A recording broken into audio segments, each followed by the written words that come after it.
Welcome to McPlum, simple solutions served daily. In this video, I will show you how to make a YouTube banner in Figma.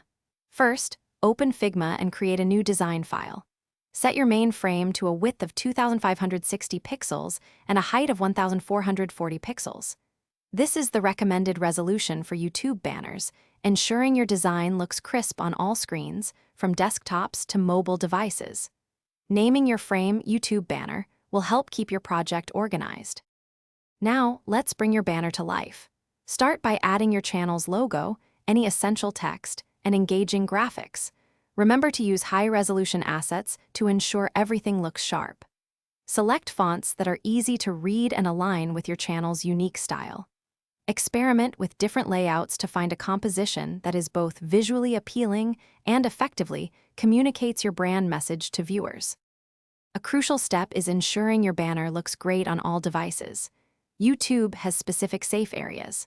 The desktop safe area is 2,560 pixels wide by 423 pixels high. For mobile, the critical content should fit within 1,546 pixels wide by 423 pixels high.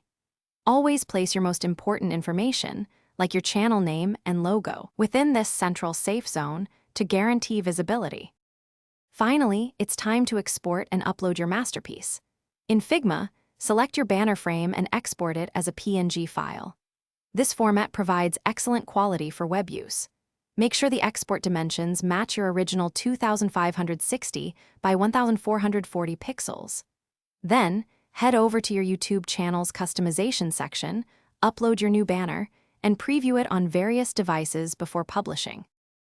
Thanks for watching. Stay juicy and subscribe.